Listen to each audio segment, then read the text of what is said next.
Kita tidak menentang, kita pun juga tidak menyalahkan. Betul. Tapi kalau ternyata dengan seseorang yang mengaku diri wali, dengan seseorang yang mengaku diri berkaramat, nah ini beliau sudah paham teman-teman bahwa guru sekumpul pernah yang ngaku-ngaku kalau dirinya wali. Aku ini wali, semua wali ini bawahanku.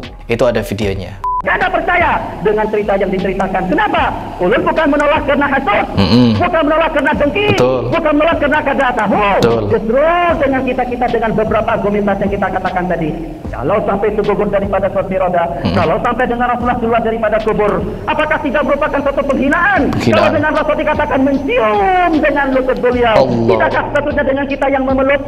Jadi di sini beliau mengingkari ya, tidak percaya terhadap apa yang disampaikan oleh guru sekumpul karena Rasulullah mencium lututnya bangkit dari kubur. A'udzubillahiminasyaitonirrajim. Bismillahirrahmanirrahim. Teman-teman, di video ini saya ingin berikan pembahasan kepada kalian semua, yaitu dimana di video ini saya ingin mempertegas lagi bahwa saya memberikan pertentangan kepada pernyataan guru sekumpul, guru zuhdi, dan lain sebagainya. Itu murni saya memiliki landasan. Dan saya juga telah mendiskusikan ini kepada beberapa ustadz yang sudah saya kenal. Jadi saya memberikan pernyataan ini, saya bukan atas landasan saya pribadi, tetapi saya hanya ingin melawan sesuatu yang itu bisa dianggap sebagai khurafat. Saya menyatakan khurafat karena saya memiliki landasan juga. Dan di video ini saya ingin mereaction satu video dari ulama besar juga yang sanad keilmuannya jelas dan kealimannya bisa dipertanggungjawabkan. Yaitu saya akan mereaction pengingkaran, ya. Ulama ini mengingkari yang dikatakan oleh guru sekumpul. Baik, tidak perlu panjang lebar, coba kita langsung reaction seperti apa pernyataan dari Syekh Nuruddin. Karamat, wilayah, nubuwah. Kalau dengan karamat, apakah kira-kira dengan karamat merupakan suatu anugerah dan pemberian Allah yang tercurahkan kepada ibadillahi salihin? Itu akan dianugerahkan Allah kepada orang yang fasik, akan dianugerahkan Allah kepada orang yang asik, akan dianugerahkan Allah kepada yang zalim, yang menipu, yang memakan haram, yang terlibat dengan syubhat. Apakah kira-kira yang kita sebut dengan wilayah kewalian yang kita kenal sebagai wali Allah? Apakah mungkin dengan seseorang tersebut itu terlibat dengan dosa kesalahan? Yang ketika dengan pertanyaan seperti itu ditakunakan kepada Imam Junaid, ya Imam, apakah mungkin dengan seorang kekasih Allah? Apakah mungkin dengan seorang sebagai kekasih Allah akan terlibat melakukan perbuatan zina? Sidin badi takun orang lalu bertunduk. Jadi Sidin menjawab, segala sesuatu yang ditakdirkan Allah itu akan berlaku. Begitu dengan jawabannya. Apakah mungkin dengan seorang wali melakukan perbuatan zina, menipu, terlibat dengan yang haram? Sidin menundukkan kepala Sidin, kemudian Sidin menjawab, segala sesuatu yang ditakdirkan Allah itu mungkin akan terjadi. Jadi maknanya mungkin saja, akan tetapi dengan kita buka kitab Risalah Kusyairiyah, kita buka kitab Jami' Karamatil Aulia, kita buka kitab Bustanul Arifin, kita buka kitab-kitab yang seumpamanya. Di sana disebutkan yang walaupun dengan para wali-wali Allah itu tidak masuk daripada kesalahan, tapi yang dengan mereka mahfuz daripada dosa, terpelihara daripada dosa. Jadi jar ulama yang mengomentari, maksud terpelihara daripada dosa, yang kalau pada waktu dia terlibat dengan kebongkaran, yang kalau pada waktu dia terlibat dengan kemaksiatan, fa innahu la yusirru 'alaiha, dia tidak akan berterusan, dia tidak akan berkekalan dengan kemaksiatan yang dilakukannya. Ini sebagai syarat atau di antara daripada sejumlah sekian syarat, sejumlah sekian kriteria yang akan memperkenalkan kita siapa sebenarnya wali Allah Subhanahu wa taala. Yang ketika dengan kita menjelmakan sunnah dalam kehidupan kita, jauh daripada yang haram, jauh daripada yang syubhat, jauh daripada yang mungkar, jauh daripada yang terlaknat, jauh daripada yang dimurka, jauh daripada yang makruh, yang dari ujung rambut kita sampai ke ujung kuku menggambarkan ka'annal Qur'ana yamshi ala wajhil ardh, menggambarkan seperti dengan Al-Quran yang berjalan di permukaan bumi, memperagakan langsung dengan sunnah-sunnah Rasulullah sallallahu alaihi wasallam, yang kalau dikaruniai Allah dengan ilmu yang bermanfaat, dengan karamat yang tidak terbilang, dengan anugerah yang tidak terhitung, kita katakan alhamdulillah, kita tidak komplain, kita tidak protes, kita tidak menentang, kita pun juga tidak menyalahkan. Tapi kalau ternyata dengan seseorang yang mengaku diri wali, dengan seseorang yang mengaku diri berkaramat, nah ini beliau sudah paham teman-teman, ya. Beliau sudah paham bahwa guru sekumpul pernah yang ngaku-ngaku kalau dirinya wali. Aku ini wali, semua wali ini bawahanku. Itu ada videonya. Ini dia videonya. Tidak putus-putusnya membaca subhanallah. Jadi saya anjurkan kepada orang yang banyak tanggungan, seperti presiden, wapres, dan bawahannya yang banyak tanggungan, seperti wali-wali, diantaranya wali abdal, bawahan saya, dan wali akhyar, bawahan saya, dan wali autad, bawahan saya, dan lagi wali nukoba, rokoba, nujaba di bawah saya semua. Hendaklah kamu banyak-banyak baca tasbih. Ya, jadi beliau ini kenal betul. Karena beliau juga dari Kalimantan sana, jadi beliau tahu. Jadi beliau berbicara juga memiliki landasan, ya, bukan sembarangan beliau. Karena beliau juga orang ahli ilmu dan sanad keilmuannya jelas. Oke, mengaku-ngaku wali. Lanjut. Tapi ternyata masih juga dengan kejanggalan hidup, masih juga dengan yang haram, menyebarkan yang bid'ah, menyebarkan yang makruh, menyebarkan bertentangan dengan sunnah Rasulullah SAW. Kalau menolak dakwaan yang seperti itu, kalau mereka beristihad, kita juga beristihad. Mereka membaca, kita pun juga membaca. Mereka tahu pun kita juga pernah mengetahui. Insya Allah tidak kesalah, kada keliru. Kalau ulun katakan, ulun keberatan menerima dan kada menerima pernyataan dan pengakuan-pengakuan yang seperti itu.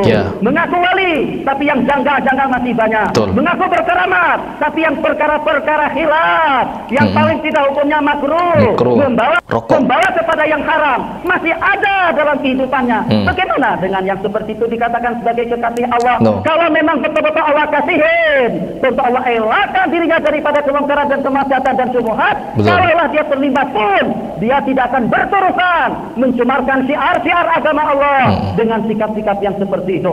Ini mukadimahnya. Jadi dengan karamat nanti apa? Karamat bukan hanya dengan pian berjalan di atas banyu. Karamat asyai'ul khariqul lil ada, sesuatu yang menyalahi dengan adat dan kebiasaan. Sejumlah tidak kurang daripada 30 hari tanpa makanan. Sejumlah tidak kurang daripada setahun tanpa minuman. Waktu di atas air, semestinya kita dengan perahu, semestinya kita dengan kapal, semestinya kita dengan bot atau dengan speedboat, semestinya kita dengan pelampung. Justru dia berjalan di atas air,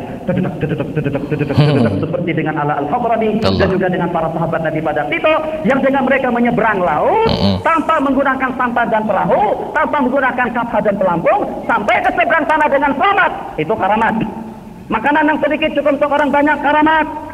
Satu gelas air susu cukup untuk sejumlah 70 daripada sahabat, karamat. Atau mukjizat kalau dengan baginda, terbang, karamat. Akan tetapi dari sejumlah sekian ulama-ulama yang berkaramat, dari sejumlah sekian kitab-kitab yang ditulis, tidak ketinggalan dengan kitab Risalah Kusyairiyah, bahagian yang terakhir membahas masalah karamat. Tidak ketinggalan juga dengan Bustanul Arifin lil Imam Nawawi, yang di sini dinukilkan perkataan daripada Abu Bakar Ibnu Fawrak yang mengatakan perbedaan antara mukjizat dengan karamat. Kalau dengan para nabi-nabi dan rasul, mereka dituntut untuk menampakkan dan untuk menceritakan dan untuk memperbanggakannya. Sementara kalau dengan karamatul auliya wal waliyu yajibu alaihi satruha wa ikhfa'uha, sedangkan dengan wali wajib dia menyembunyikan dan merahasiakannya di khalayak orang ramai dengan penuh kebanggaan, menceritakan alhamdulillah dengan pengajian kita yang dihadiri oleh Rasulullah. Bagaimana Rasulullah hadir, sedangkan dengan sejumlah yang hadir tersebut masih terdapat dengan wanita-wanita yang tidak menutup aurat, masih terdapat dengan wanita-wanita dengan pakaian yang seksi, masih terdapat yang terlibat dengan riba, masih banyak yang terlibat dengan perkara mungkar. Bagaimana dengan dakwah tersebut? Dengan pengakuan yang seperti itu bisa kita terima, sedangkan kejanggalan-kejanggalan di dalam majlis masih ada. Kita katakan dengan malaikat ada hadisnya, tapi kalau kita katakan dengan baginda pun juga hadir, dia bukan mustahil, tapi ulun ingin diperlihatkan seperti dengan Syekh Arsyad Al-Banjari. Kalau dengan ulama-ulama Batawi, kalau dengan ulama-ulama Jakarta tidak menerima bahwa dengan kitab, kalau ini tidak betul, lihat dengan jumlahku sejumlah berapa daripada yang hadir di dalam masjid yang menyaksikan kiblat ada di dalam jubah sidin. Kita tahaddi, mencabar dengan bahasa Malaysia, tolong perlihatkan 2, 3, 4 ikut yang hadir di majlis yang berjumlah sampai sekian puluh ribu, 3-4 ikut saja yang menyaksikan Rasulullah hadir bersama mereka. Sebab dengan yang seperti itu tidak mustahil. Kenapa? Yang kalau sudah dikatakan Rasulullah mencium kepada Presiden, mencium kepada lutut Presiden, sampai gugur daripada kursi roda, karena merasa malu dengan ciuman Rasulullah SAW. Kisah-kisah pengakuan-pengakuan yang seperti itu kadang-kadang disembunyikan. Sebab ini di khalayak orang banyak, disaksikan oleh sejumlah sekian dari bangsa Arab. Itu akan masuk ke dalam Quran, dengan orang yang keluar mencium mencium lutut. Apakah dengan baginda kada tahu sidin udzur, sidin sakit yang sampai dengan sidin tersungkur dan tergugur pada kursi roda? Coba kita hayati kisah itu. Bukan ulun katakan dusta yang bercerita, tapi ulun kada percaya dengan cerita yang diceritakan. Mungkin dengan lebih lantang kada percaya dengan cerita yang diceritakan. Kenapa? Ulun bukan menolak karena hasud, bukan menolak karena dengki, bukan menolak karena kada tahu.